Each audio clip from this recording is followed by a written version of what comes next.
Alright, today we're going to be building the double barrel um, Nanocoil build on the Kayfun Lite, or any Kayfun variant actually. The things we're going to need to do this are some scissors, some tweezers, wire cutters, a toothpick or rod for poking and manipulation, a screwdriver, 32 gauge A1 Kanthal, some wicking material. I'm using sugar and cream worsted cotton yarn here because it's very easy to do with this build. We're going to need a couple of wrapping guides. These are knitting needles from the Susan Bates sock set. These measure 1.6 millimeters in diameter. I measured them out with my calipers. And of course you'll want to have your Kayfun already disassembled and cleaned and ready to build. So the first thing we're going to do is we are going to wrap our coils. We're going to need 2 of them, and we're going to do 10 wraps of the 32 gauge. I've already annealed my wire. Some people like to do it, some people don't. I find that it works more easily if you pre-anneal your wire, even though we're going to be dry burning it later. So we're going to make 2 coils with 10 wraps each. 1, 2, 3, 4, 5, 6, 7, 8, 9, 10. Now don't worry about getting these perfectly flush along each other, because once you finish wrapping you can push them together, and we're going to be arranging the coils once we get them in the atomizer. So we just push them together, and there's coil number 1. I'm going to cut this off, leaving myself some room to work on the end, and set it aside while I do the second one.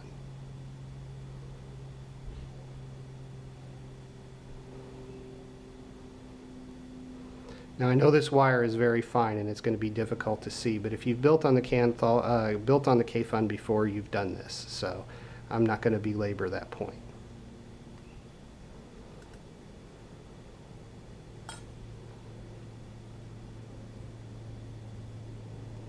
And of course the fumbles happen as soon as you get on camera.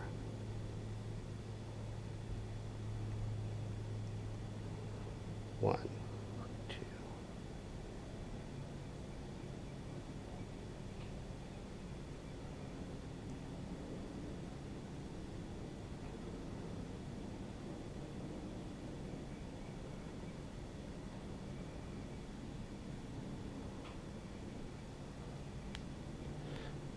Now, as with any Kayfun coil build, you're going to want to make sure that you've got both of your leads going in opposite directions when they come off of the wrapping guide. This will make it sit much better on the deck. And we squeeze them together and cut it off, making sure to leave ourselves some room to work on the end. Okay, now that we've got our coils made, we want to set them next to each other in the double barrel configuration as we get ready to put them in the deck. Now the best thing to do is to make sure that the wires are exiting off the bottom of the wrapping guides on both of them, and then just set them side by side, making sure that the wires are both underneath both wrapping guides. So you have 4 wires all coming off the bottom. And we'll set the coils as close to side by side as we can get. Once again, don't worry about how monolithic they are right now, because we will fix that later. Now once you have them coming and sitting side by side, what we'll want to do is we'll just twist these together a little bit. And I do that by pinching the coils and then twisting the tag ends. This will make it easier to wrap them around the posts. You don't have to get insanely tight with them, just tight enough to where they stay together. Turn around, do the same thing. We're going to pinch the coils and start twisting the tag ends.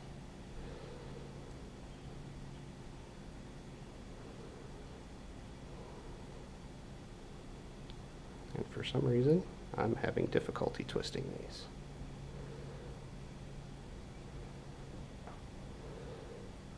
There we go. Now it's twisting.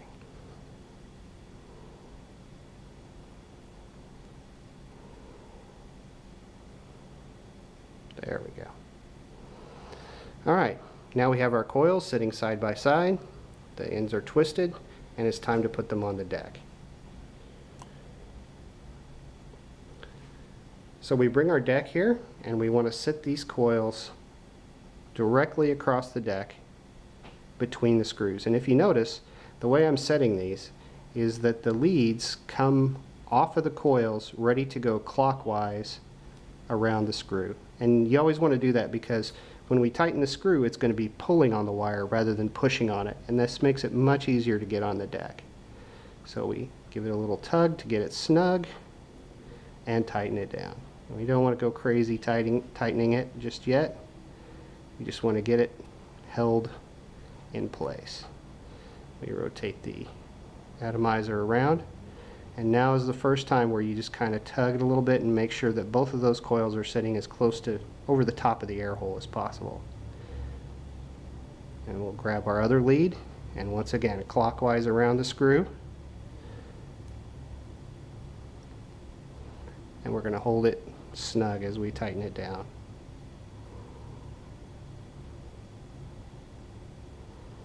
There we go. And I'm going to make sure that I got both leads trapped under the screw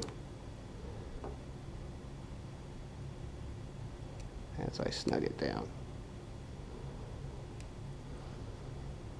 There we go. Now we're going to get this extra wire out of our way, so we grab our wire cutters and cut off the tag ends.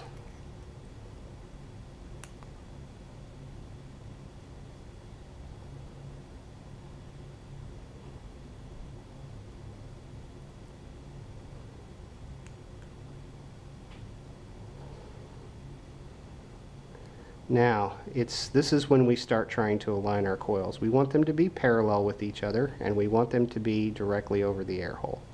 So we pull them just a little bit, and then we want to lift up so they're not touching the deck. We give it a gentle little tug up,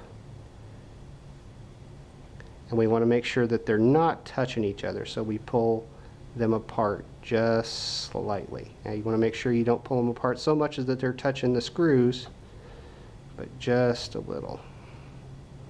And then we withdraw our guide rods, leaving our coils in place. Looks pretty good, as you can see.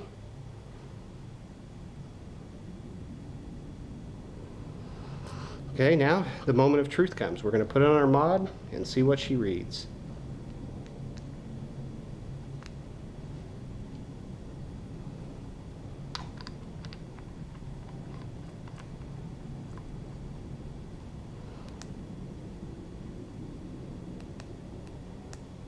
And we're reading 1.5 ohms, which is about what I was expecting. I was expecting 1.6, but 1.5 is good. And we'll want to heat them and see if we get a glow. And we do. See how they're heating from the inside out? We're already looking pretty good, but they're not sitting together. So we're going to heat them, do the old heat and squeeze trick.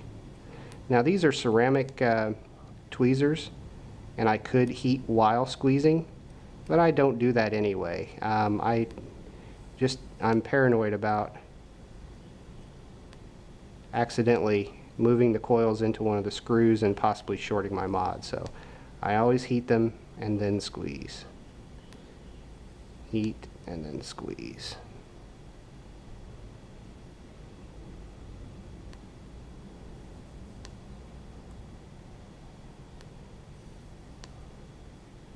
There we go. Now we have our coils sitting nicely together. Double barrel side by side. And I'm just going to move them slightly apart again.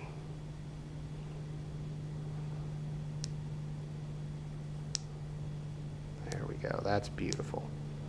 Now that we've got that done, we can proceed to wick up the coil. So I'm going to take it off while the coils cool down and put it back on my jig.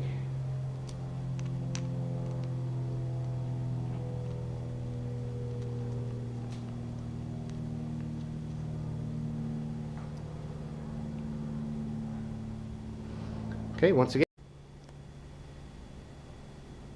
and I just accidentally hit stop on my camera, so we're going to have to pick up from where we left off.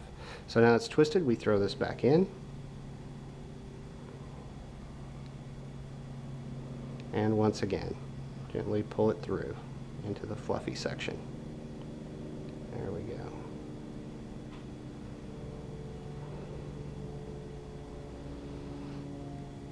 Now the wick arrangement on this is not difficult. What we're going to do is we're just going to cut the wicks off about 4 millimeters out, and what we want is we want just enough for them to come down and touch the deck. We're not going to do anything fancy with the cotton here. We're just going to cut them off about 4 millimeters out.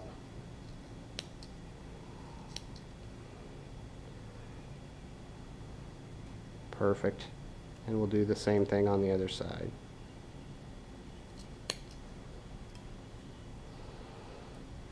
So there's what our build looks like. Now that the wicks are in. And we take our juice and we start wetting down the wicks.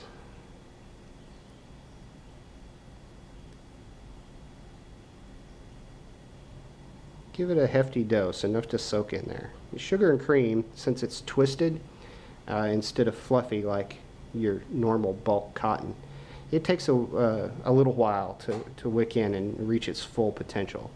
So we'll do that now, and then just start gently tucking the strands straight down to the deck. You want to make sure you don't get anything in these juice channels here, of course. And just kind of touch it down. That's why a toothpick or a little rod like this is very handy in order for touching that down. Once again, we want the ends of the strands to be touching the deck because this twisted wick will pull better from those ends. And just do the same thing on the other side, using the juice kind of to stick it to the side of the deck there.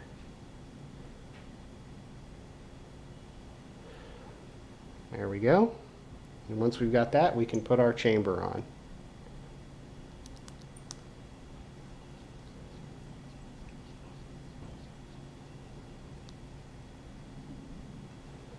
Next, we'll look down there. We'll make sure that nothing got twisted by putting the chamber on.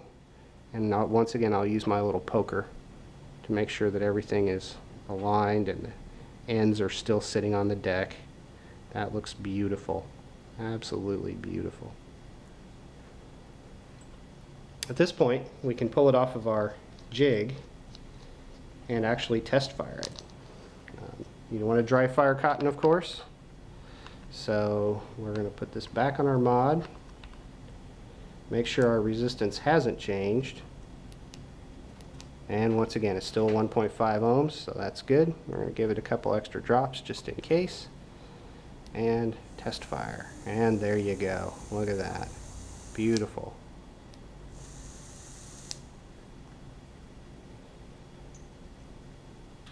Next comes our chimney.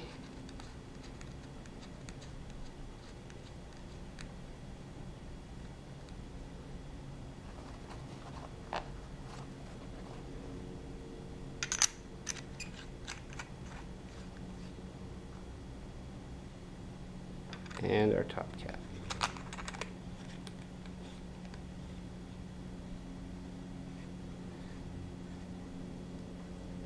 And there you have it. You've successfully done the double barrel shotgun build on the Kayfun Light.